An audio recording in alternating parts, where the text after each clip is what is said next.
El CESJAL presenta un programa del Consejo Económico y Social del Estado de Jalisco para el Desarrollo y la Competitividad. Enfoque Ciudadano. Amigas y amigos, muy buenas tardes. Agradecemos que se encuentren con nosotros en este su programa Enfoque Ciudadano, un programa especial del Consejo Económico y Social del Estado de Jalisco para el Desarrollo y la Competitividad, CESJAL. Pues esta tarde nos encontramos en el Pabellón de la Transparencia, este lugar que ha instalado el INAI y el ITEI en la Feria Internacional del Libro de Guadalajara. Quiero presentar a ustedes a quienes nos acompañarán en este programa, donde abordaremos el tema Los retos de la transparencia en México. Se encuentra con nosotros la maestra Olga Navarro Benavides. Ella es consejera del Instituto de Transparencia e Información Pública del Estado de Jalisco. Olga, bienvenida. Damos la bienvenida también al maestro Rubén Alonso. Él es académico de la UNIVA y también miembro de la Asociación Mexicana de Derecho a la Información, AMEDI. También recibimos y nos complace contar con la compañía del licenciado Pedro Vicente Viveros Reyes, quien es director general de vinculación con entidades federativas del Instituto Nacional de Transparencia, Acceso a la Información y Protección de Datos Personales, INAI. Pues, como pueden ver, tenemos un panel muy variado y platicaremos cuáles son las actividades, cuáles son los retos, cuáles son los alcances de este derecho a la información, de esta garantía de la protección de los datos personales. Y le pediría a nuestra invitada, la maestra Olga Navarro, pues que nos platiques, Olga, Jalisco, ¿qué está haciendo en materia de transparencia y propiamente las actividades que se están desarrollando aquí en el Pabellón de la Transparencia? ¿Qué vamos a tener en la Feria Internacional del Libro? Muchas gracias, Gilberto. Pues primero agradecer, por supuesto, que nos hayas abierto el espacio en este programa, compartir con tu público, claro que sí, estos minutos. Y bueno, brevemente comentarte que, bueno, como bien saben, en Jalisco tenemos una reciente ley aprobada, que no vigente, y nos encontramos en el proceso de darla a conocer, de capacitar. Estamos llevando a cabo diplomados en la materia para que la gente se pueda acercar, ahora sí que a los retos que vienen, esperamos a partir de enero, ya que entre en vigencia esta ley aprobada. Y obviamente los diplomados, las capacitaciones son herramientas que nos están permitiendo acercarnos a los sujetos obligados, que de alguna manera son los primeros que van a utilizar esta ley.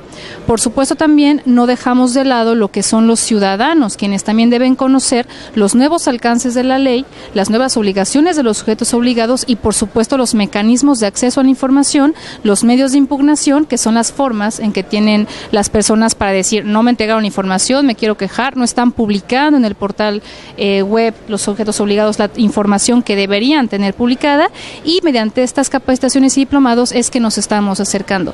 Específicamente aquí en el Pabellón de Transparencia, y por supuesto agradecer al INAI el apoyo, porque si no, no tendríamos un lugar tan bonito como pueden ver pues nuestros amigos que siguen la transmisión. Estamos también dando un tema importante, que es acercar a la gente a conocer este derecho.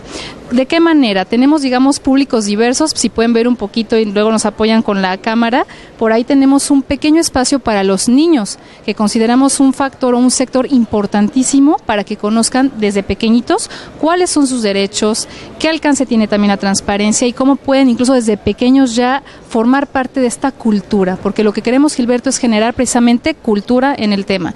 Tenemos el público, que son los pequeños, tenemos también de alguna manera cautivos a los papás de los pequeños, que al estar viendo que sus hijos son de alguna manera capacitados lúdicamente, también tienen acceso a estas capacitaciones, tal cual acercarse con el personal del ITEI o del INAI para saber qué estamos haciendo en este sentido. Otro público que tenemos, por supuesto, son los sujetos obligados. También en el marco de la FIL vienen, obviamente, a este evento, a otros más que están en este lugar, y también de alguna manera tienen inquietudes, dudas. Está precisamente el personal, estamos los consejeros, los coordinadores, los directores del instituto para escucharlos, asesorarlos, orientarlos, por supuesto, y digamos que son los públicos que estamos tratando de retener, de ubicar en este Pabellón de la Transparencia.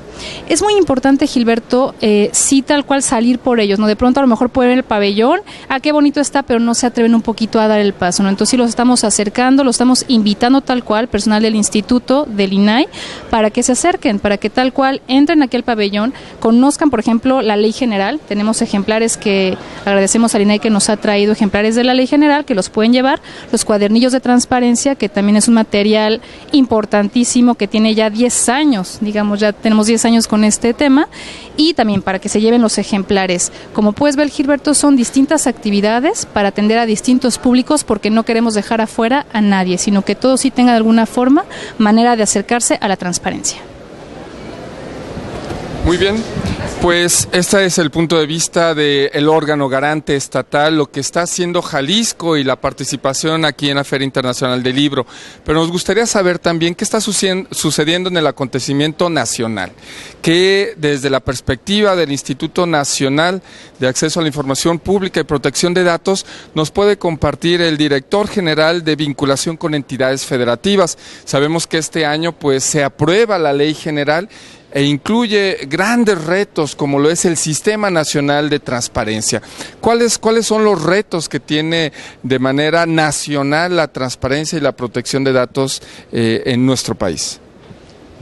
Muchas gracias, Gilberto. Primero, muchas gracias al Consejo Económico y Social del Estado de Jalisco por el espacio que nos brinda el día de hoy en este fabuloso espacio, como ya lo dijo la consejera Olga Navarro, del Pabellón de la Transparencia, que es un esfuerzo interinstitucional entre el Instituto Nacional de Transparencia y el Instituto de Transparencia e Información Pública de Jalisco. Bueno, los retos son mayúsculos. Yo me atrevo a comparar el reto que tiene este año y el año entrante el INAI y los organismos locales garantes como el que se dio cuando se dio el nacimiento del Instituto Nacional, el anterior IFAI, Instituto Federal de Acceso a la Información Pública, porque es un renacimiento de la política pública de transparencia al aprobarse el año pasado, en el 2014, la reforma constitucional al artículo 6, y este año la emisión de la Ley General de Transparencia. La Ley General de Transparencia, que para que nos entiendan nuestros estimados telespectadores, tiene que ver con que el derecho de acceder a la información de cualquier ente público o de cualquier persona física o moral que reciba recursos públicos o ejerza actos de autoridad sea exactamente igual en Mérida, Yucatán, en Guadalajara, Jalisco o en Mexicali, Baja California Norte. Cosa que no sucedía el día de hoy. Eran muy dispares las leyes de transparencia en el país. Entonces, lo que hace la Ley General es poner el piso mínimo para que todos podamos acceder a la información de la misma manera, dejando en libertad a las legislaturas locales de que si quieren ir más allá de lo que establece la Ley General, lo puedan hacer, lo cual abre una sana competencia de ver quién es más transparente en este tenor. Entonces, la Ley General da como plazo un año a partir de la entrada en vigor de la misma, plazo que se vence el 5 de mayo del 2016, o sea, ya pasaron prácticamente 7 meses de que se emitió la ley, restan 5, y al día de hoy solamente 4 estados han armonizado su legislación, los estados de Chihuahua, Coahuila, Jalisco y Querétaro, en ese orden, y en estos momentos el INAI, una de sus principales tareas es la de promover en todos los estados con los poderes ejecutivos y legislativos la pronta armonización de la ley, porque no termina el tema con la armonización de las leyes locales. Vienen una serie, Rubén podrá explicarlo de mucha mejor manera, una serie de lineamientos y de recomendaciones que hay que tener listas también para el día 5 de mayo, además de arrancar la Plataforma Nacional de Transparencia. ¿Qué es la Plataforma Nacional de Transparencia? Lo traduzco de manera muy sencilla. En términos de a más tardar un año más o menos, en un solo portal de internet, una sola herramienta, cualquier ciudadano del país podrá acceder a información de cualquiera de los ayuntamientos del país, de cualquier entidad de un gobierno estatal o de cualquier entidad del gobierno federal o de los organismos constitucionales autónomos como es el INE o la Comisión Nacional de Derechos Humanos. Todo concentrado en una sola herramienta que además servirá para pedir información, para presentar un recurso de revisión, tendrá que servir para la comunicación entre los órganos garantes locales y el órgano nacional. Entonces es una macroherramienta informática la que tendrá que estar disponible. Pero esto no nace de la noche a la mañana. Una cosa es generar la herramienta electrónica y 2, nutrirla con la información de todos los sujetos obligados del país, lo cual nos lleva a un número de sujetos obligados de varios miles, apenas se está contabilizando, pero al día de hoy vamos en alrededor de 7,000 sujetos obligados en el país, partiendo solamente por los municipios, que son 2,400, más todas las entidades, las dependencias estatales, más todas las federales. Bueno, nos lleva en este momento a un número de 7,000. Entonces es un esfuerzo muy importante del INAI, junto con los órganos locales, junto con las legislaturas locales, de primero aprobar sus leyes para que sean armonizadas. 2, emitir los lineamientos del Sistema Nacional de Transparencia, que nace de manera jurídica. El Sistema Nacional de Transparencia lo conforman todos los órganos de transparencia del país, más la Auditoría Superior de la Federación, el INEGI y el Archivo General de la Nación, que son el ente que emitirá los lineamientos de las políticas públicas a aplicarse en materia de transparencia, derecho de acceso a la información y protección de datos personales de aquí en adelante, porque la reforma para eso los faculta. Entonces, como ves, el reto es inmenso, no solamente para el INAI, para los órganos locales y para los sujetos obligados en todo el país, Gilberto. Muy bien, pues ahí tenemos una primera aproximación a cuál es el panorama en México de la transparencia y la protección de datos personales. Vamos a una pausa, continúe con nosotros.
Seguimos en este su programa Enfoque Ciudadano, una producción del Consejo Económico y Social del Estado de Jalisco para el Desarrollo y la Competitividad.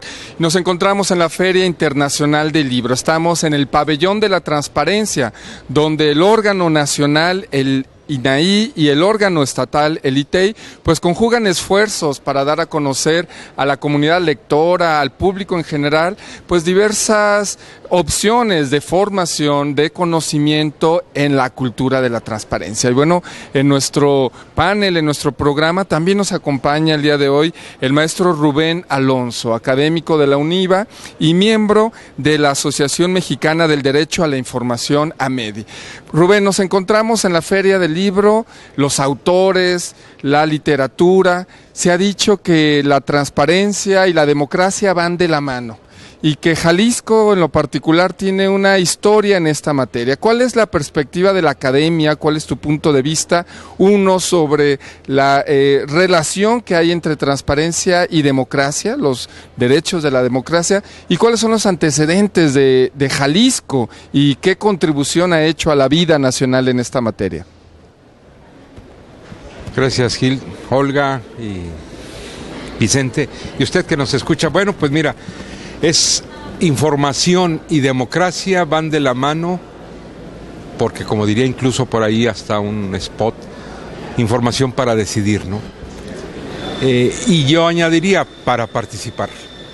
Podré participar en el sentido democrático, en la construcción de una mejor sociedad, de un mejor gobierno, en la medida que tengo información y sé en dónde participar y poder tomar decisiones. En esto se ha escrito mucho y hay mucha información a la cual pueden acceder en la Feria Internacional del Libro, que es un gran escaparate de información. Mira, yo plantearía lo siguiente, hago esta analogía. Creo que cuando surgen las primeras normas en materia de transparencia, estamos hablando del nacimiento de un niño que ahorita creo que ya está en una etapa de adolescencia, juventud, entrando en la fase de la madurez, en una etapa de madurez. Cuando nace la transparencia surge con una serie de leyes locales, Jalisco, Sinaloa, a nivel federal, para la administración federal, y luego en la cual Jalisco ha estado siempre presente, en unos momentos adelante, en otras partes superado porque otros van caminando hacia adelante, en garantizar este derecho de acceso a la información y disposición de información pública. Guadalajara, con el entonces IFAI, hoy INAI, definió aquí en Guadalajara, en el primer encuentro nacional de órganos de transparencia local, en el Ayuntamiento de Guadalajara, la llamada Declaración Guadalajara, donde se ponen las bases de lo que a la postre fue la primera reforma en materia de acceso a la información, y se ponen en el artículo 6º los principios y bases del derecho de acceso a la información, con esta idea de reducir las asimetrías en el ejercicio de un derecho común, pero con diferentes formas de ejercitarlo. Eso de un derecho común, ejercerlo de manera distinta en Quintana Roo que en Baja California, que en Chihuahua y en Jalisco, pues era una contradicción adentro. Se avanzó en eso, hemos llegado a la etapa de ya una ley general, incluso perfeccionando más y profundizando el derecho de acceso a la información en el artículo 6º constitucional. Con el IFAI, ahora INAI, se construye la primera herramienta que fue referente nacional para acceder a información, que es Infomex, que ahorita todo el mundo, bueno, la mayoría conoce y accede en el país. Jalisco fue, si no mal no recuerdo, el tercer estado que se incorporó en esta herramienta. Guadalajara fue el primer ayuntamiento que la asume. Y ahora podríamos decir que entramos a esa etapa de la adolescencia con estas herramientas iniciales. Hoy estamos ya en una etapa de madurez con una ley general en donde se van a homogeneizar los mecanismos con instrumentos para que todos accedamos a la información. Y creo, si aquí Vicente no nos precisa, pero creo que pondrá a México como un referente nacional con ser creo que el único país con una puerta de acceso a la información en todos los órdenes de gobierno y de manera no solamente vertical, sino horizontal.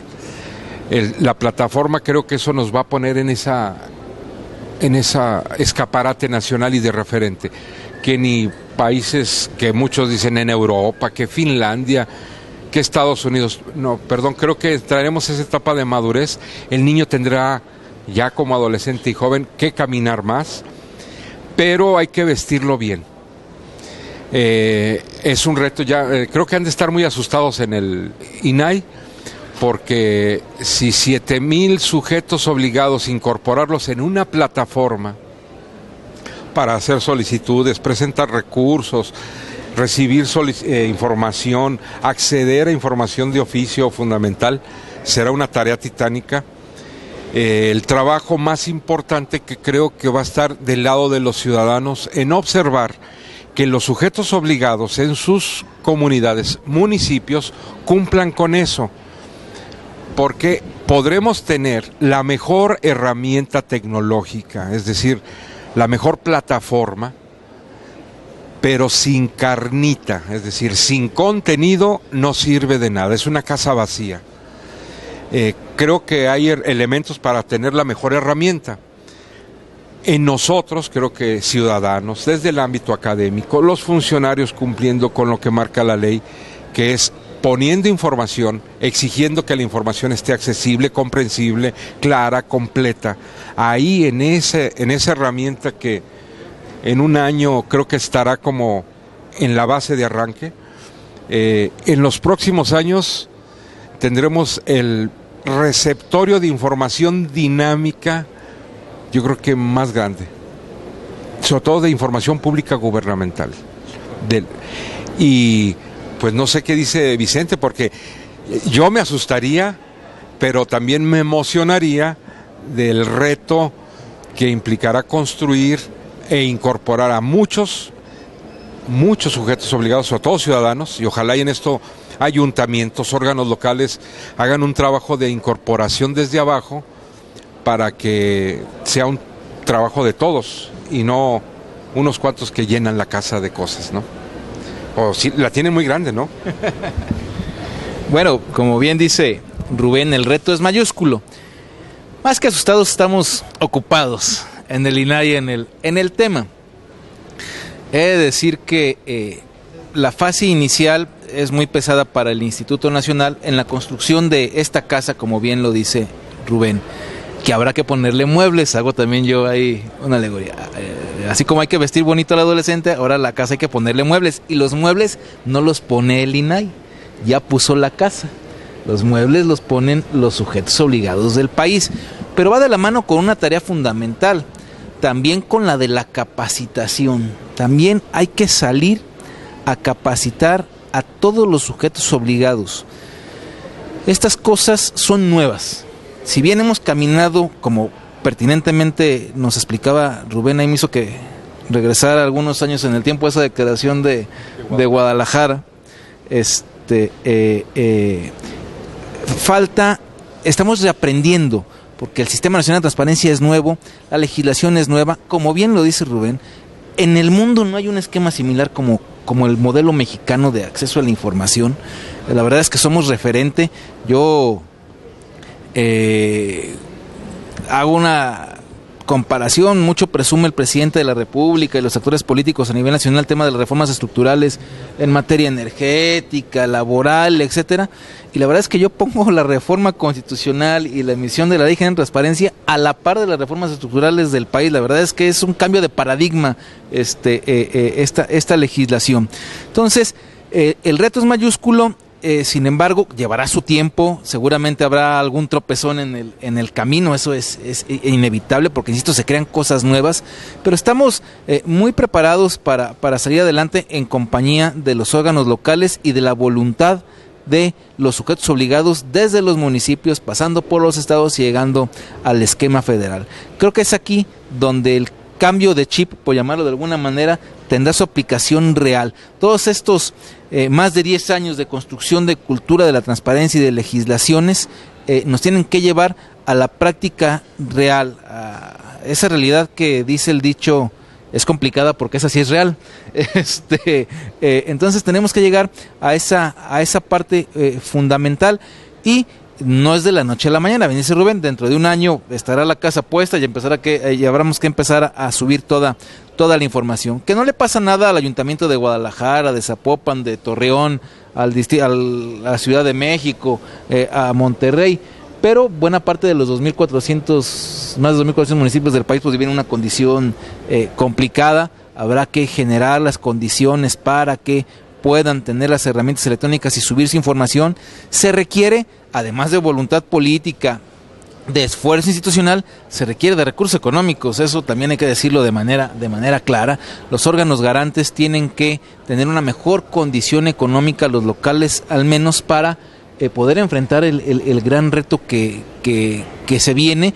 Se está trabajando en el tema en el Congreso de la Unión, se ha hecho una sensibilización con los gobiernos locales para que se doten de las herramientas institucionales con la armonización de la ley y económicas para que tengan el suficiente empuje para poder llegar, en el caso de Jalisco, a los 125 ayuntamientos, a los más de 600 sujetos obligados que tenemos en el estado, pero así como en Jalisco, en Oaxaca, salir a los 500 municipios de usos y costumbres, muchos de ellos, en Veracruz una condición similar, condiciones de seguridad como en Tamaulipas o en algunas otras partes del país como Michoacán. Todo eso tiene que ver, todo ese entorno tiene que ver para que la información esté en esta herramienta. Entonces, claro que el reto es mayúsculo, estamos más que asustados, ocupados, a ratos preocupados, pero con una gran expectativa de que saldremos avantes del asunto. Pues ahí está, México y sus entidades federativas trabajan en sistemas, en organizaciones, en instituciones y en procedimientos, pero que se reflejan en la vida diaria y en la civilidad política de los ciudadanos mexicanos. Muchas gracias, seguimos en su programa Enfoque Ciudadano, vamos a una pausa, continúe con nosotros.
Muchas gracias por seguir con nosotros en su programa Enfoque Ciudadano. Estamos transmitiendo este programa desde la Feria Internacional del Libro en Guadalajara. Nos encontramos en el Pabellón de la Transparencia, que habría que decir, transparencia es una cara de la moneda del derecho a la información.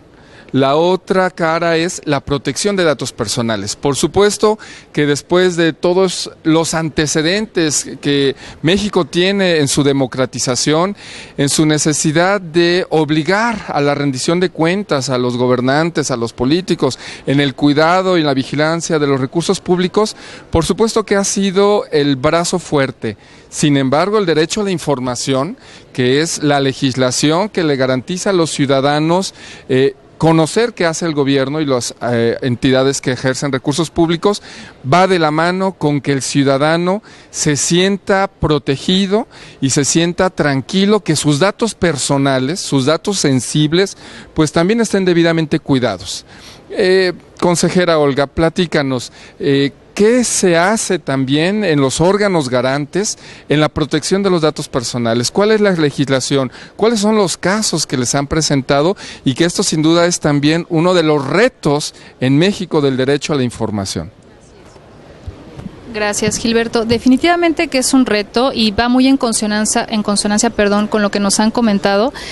Estamos precisamente en el momento en que tenemos dos derechos igualmente importantes en un espectro, digamos, que todavía no tan conocido por la gente. ¿Y qué ha pasado? En el ánimo de transparentar todos los sujetos obligados, empezaron a subir información. Al principio, estoy hablando de 2005, subir información, pero a veces descuidando precisamente esta protección de los datos personales.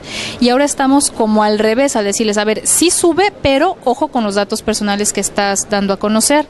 Y de pronto te dicen, perfecto, tengo ese pretexto, lo voy a utilizar. Puedo reservar información porque es información confidencial, la reservo, y de inicio ya tenemos ahí problemas conceptuales, porque no es lo mismo una información reservada que información confidencial. Entonces, en esta parte el instituto sí está preocupada, tal cual como bien comentaba Rubén, en capacitar a los sujetos obligados, sobre todo a los que inician administraciones, porque sí nos está pasando. Voy a reservar la información y todo esto lo reservo, y lo reservo para siempre. Además, no se puede. Para empezar, habría que definir que la información reservada tan solo tiene cierto tiempo de la que puede ser reservada, no es para siempre. La confidencial tiene un tratamiento distinto, es así, nunca la puedes dar a conocer. ¿Qué tipo de información confidencial estamos hablando? Pues tal cual, preferencias sexuales, ideologías, si estás militando en un partido político, ideología política, eso no se puede dar a conocer. Estamos, insisto, en este momento específico en el que contrastan estos dos derechos, acceso a la información y protección de datos. Es el momento ideal para que tal cual nuestros amigos que nos siguen y la gente que acude aquí a la FIL, pues conozca más sobre estos derechos. En el Estado estamos trabajando de manera importante con lo que son los sistemas de protección de datos de los sujetos obligados. Por ley deben tenerlos y ya estamos trabajando arduamente para tener cada vez más estos sistemas aprobados. El ITEI los tiene que aprobar, entonces estamos trabajando en esa parte. Ya tenemos varios, estamos hablando de miles de sistemas ya aprobados, pero seguimos todavía trabajando en ese tema.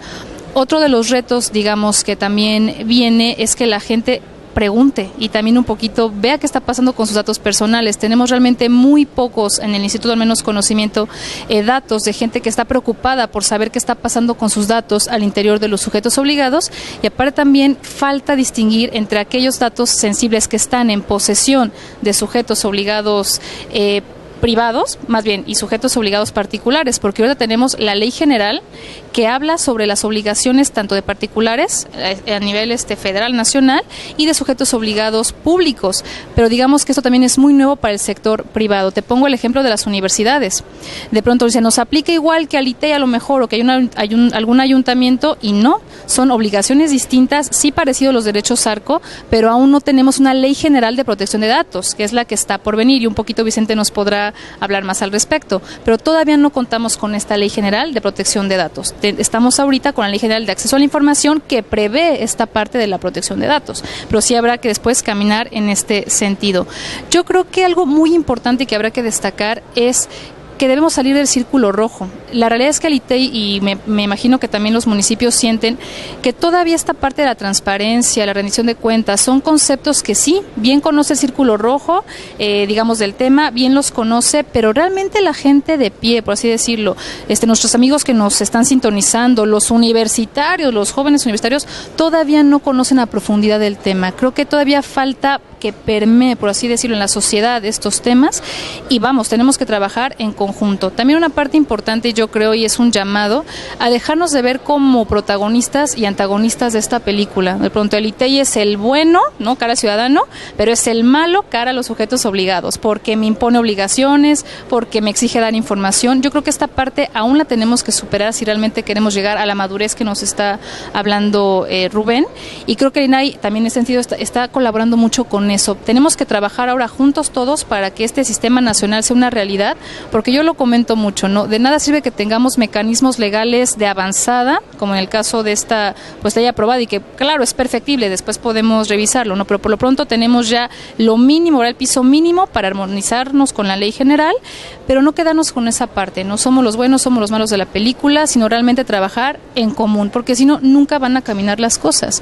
Y yo creo que es mucha parte de voluntad y voluntad política, precisamente para no verlo como un tema de yo me voy a mostrar como el más transparente, aquel municipio es el menos. Yo creo que tenemos que quitarnos ya esa parte, la verdad, creo que hace mucha falta para realmente poder entregar información que a la gente necesite, que le sea de utilidad, no tanto para capitalizarlo políticamente, que también se vale, pero sobre todo para realmente preocuparnos por los receptores de esa información y de la real protección de información, y que ya no se siga utilizando como un pretexto para reservar.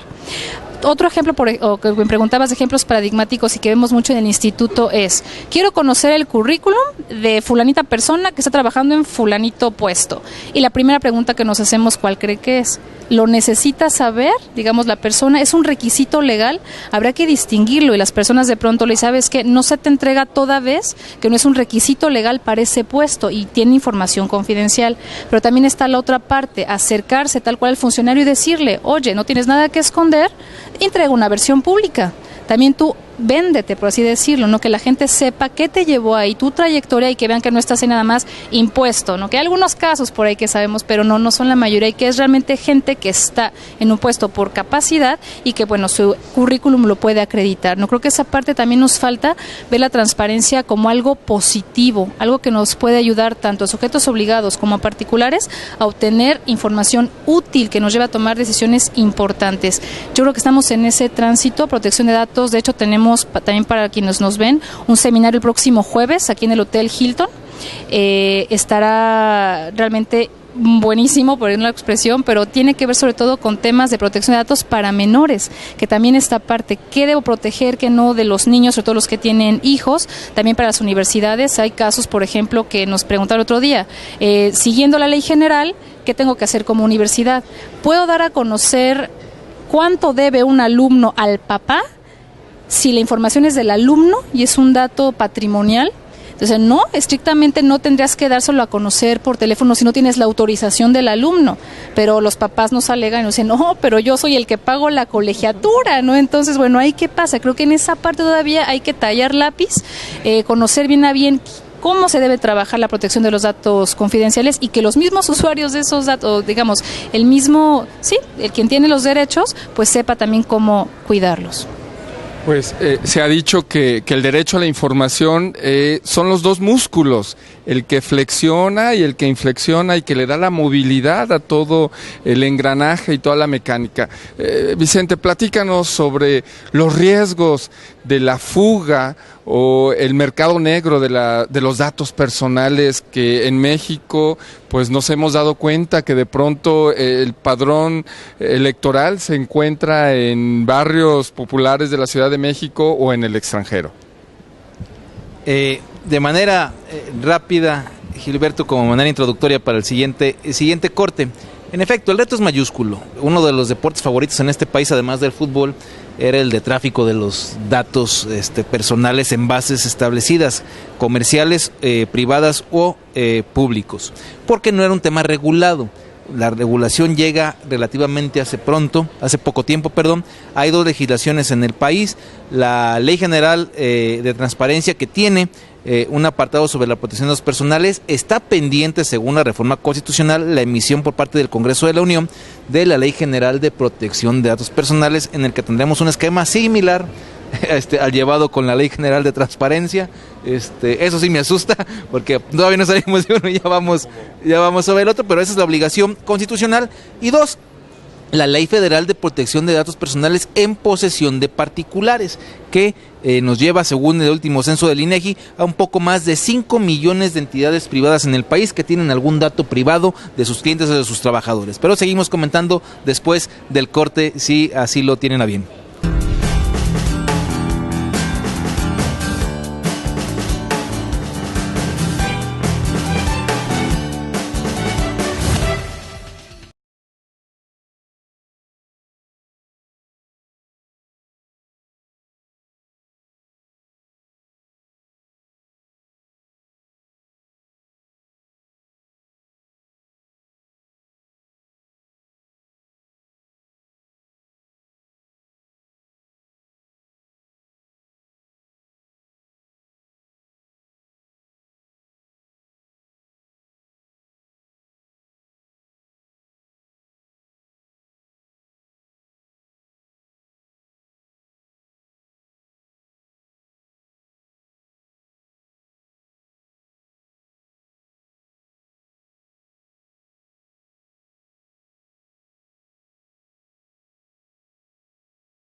Amigas y amigos, muchas gracias por continuar con nosotros. Este es su programa Enfoque Ciudadano, una producción del CESJAL, y nos encontramos en el Pabellón de la Transparencia. Vicente, nos estás platicando sobre el segundo deporte, que es el tráfico de datos. Bueno, sí, entonces la regulación es muy nueva. Si hemos caminado de manera continua durante más de 10 años, ya 12 años en el tema del derecho de acceso a la información, es mucho más novel el tema de la protección de los datos personales. Y por lo pronto, el tratamiento de los datos personales en entes públicos estatales son facultad, entran dentro de la atribución de los órganos garantes locales, en el caso de Jalisco, del ITEI. De los órganos federales entra en el INAI, que también tiene la facultad de velar por la protección de los datos personales en posesión de entes privados. Han sido conocidas las multas que ha impuesto el INAI a varias empresas por el tratamiento inadecuado de los datos personales de sus clientes particularmente, que son de muchos millones de pesos. Y bueno, también el tema de la concientización y de la capacitación es una tarea constante que tiene el INAI en esta parte. Pero hago referencia a algo que nos comentaba con mucha precisión la consejera Olga Navarro. También nos falta salir del círculo rojo. del círculo académico, del círculo de los medios de comunicación o del círculo político, y tenemos que ir más allá. El comisionado Joel Salas del INAI hace referencia a un estudio que él promueve que solamente el 6% de los mexicanos ha ejercido alguno de sus dos derechos, el de preguntar, el de acceder a información pública, o el de proteger sus datos personales. Cuando es un derecho, también retomo lo comentado por la consejera Olga Navarro, es un derecho no solamente de los mayores de edad, es un derecho humano.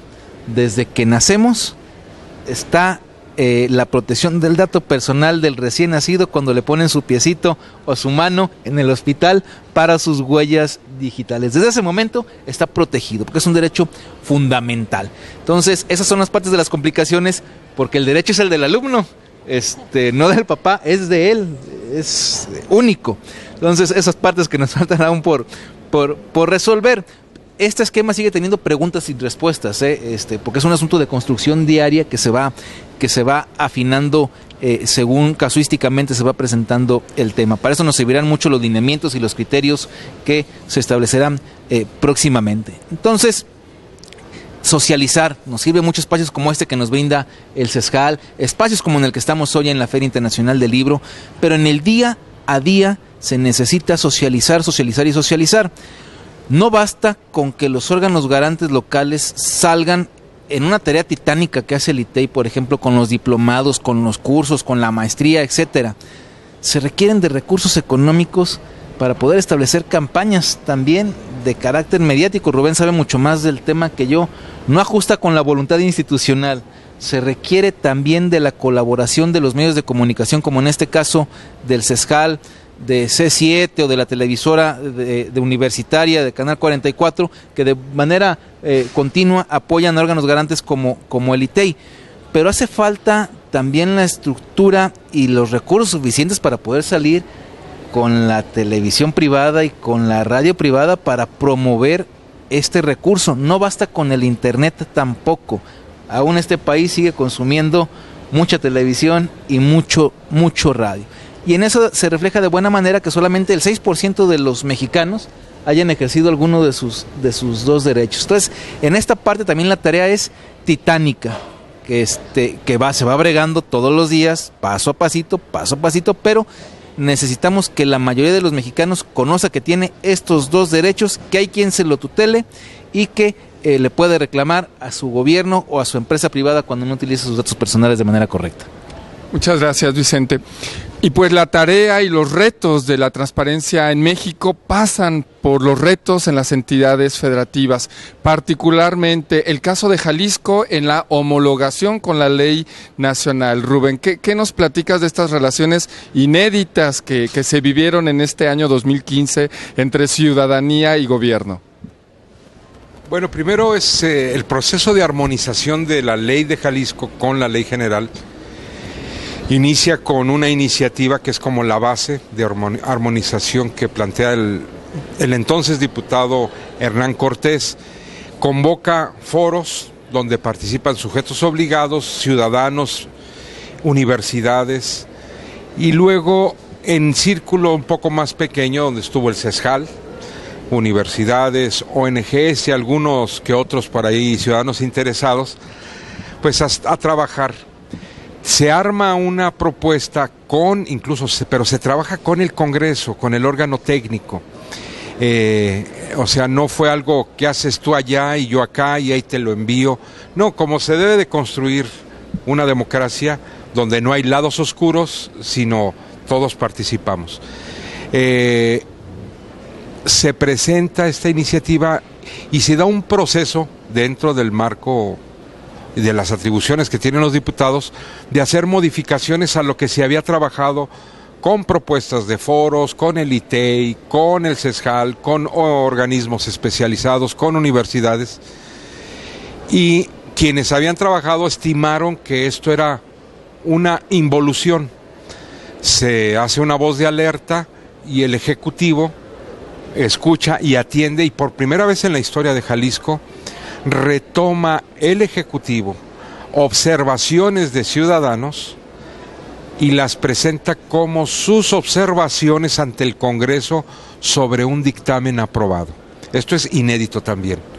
Es decir, yo le llamaría, fue un veto ciudadano apropiado por el Ejecutivo. ¿En qué terminó esto?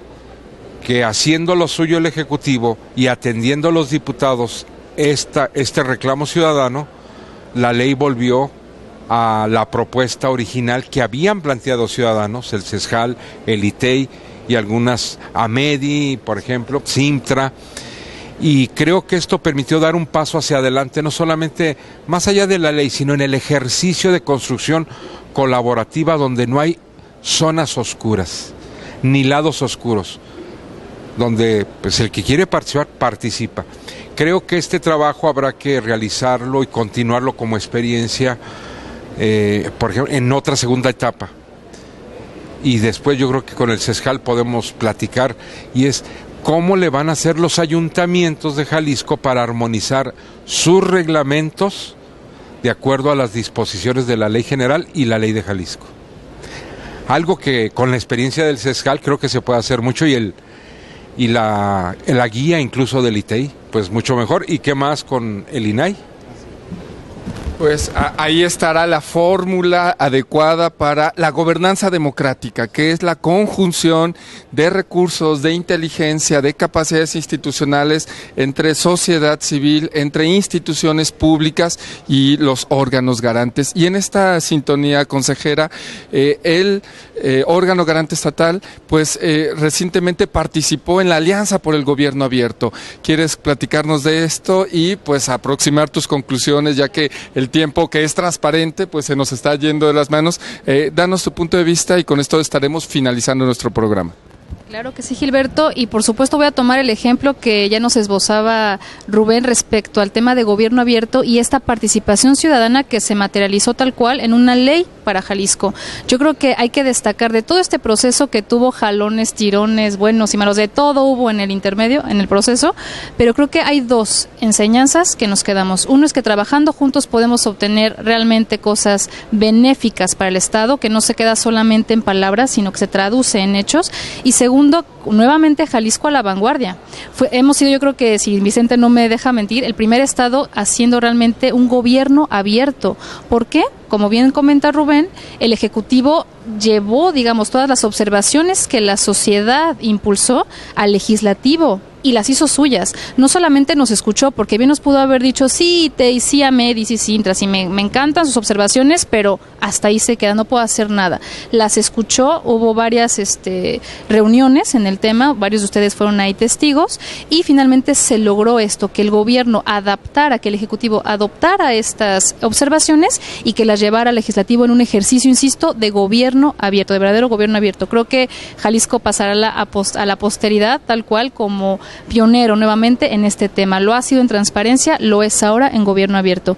Como todos saben también, gobierno abierto es un tema, no, yo diría que no tan nuevo, ya tiene tiempo, conceptualmente hablando, pero sí ya en términos de uso, que la gente sepa sobre el tema, sí es algo nuevo que habrá que propiciar cada vez más. Y en pocas palabras, ¿qué es gobierno abierto? Pues es esto precisamente, que la gente pueda ser no solamente escuchada por el gobierno, sino que realmente ese diálogo pueda incidir en las decisiones, que realmente esas voces ciudadanas de las asociaciones, y no solamente de las asociaciones que siempre están participando, sino que tal cual quien tenga una buena idea y que pueda ser benéfica para la sociedad, la dé a conocer y que el gobierno pueda también tomar decisiones al respecto. Obra pública, nóminas incluso, tenemos el Comité Técnico de Valoración Salarial, habría que tener varios comités de estilo, auditorías ciudadanas, que realmente tengan un peso específico en la toma de decisiones, y sería como mi aportación. Yo creo que esto es básico para nosotros, seguir trabajando el tema de gobierno abierto. Pues de esta manera llegamos al final de su programa Enfoque Ciudadano, no sin antes agradecer a la consejera Olga Navarro, al licenciado Vicente Viveros, a Rubén Alonso por su participación, por sus conocimientos, por su experiencia vertida. Tenemos como gran conclusión que la transparencia y la protección de datos personales pues es una tarea en proceso, pero es también una garantía lograda por los ciudadanos, en favor de los ciudadanos, que fortalecen nuestra democracia. Muchas gracias por acompañarnos. Continúe con nosotros en siguientes emisiones de su programa Enfoque Ciudadano. El CESJAL presentó Enfoque Ciudadano, un programa del Consejo Económico y Social del Estado de Jalisco para el desarrollo y la competitividad. Enfoque Ciudadano.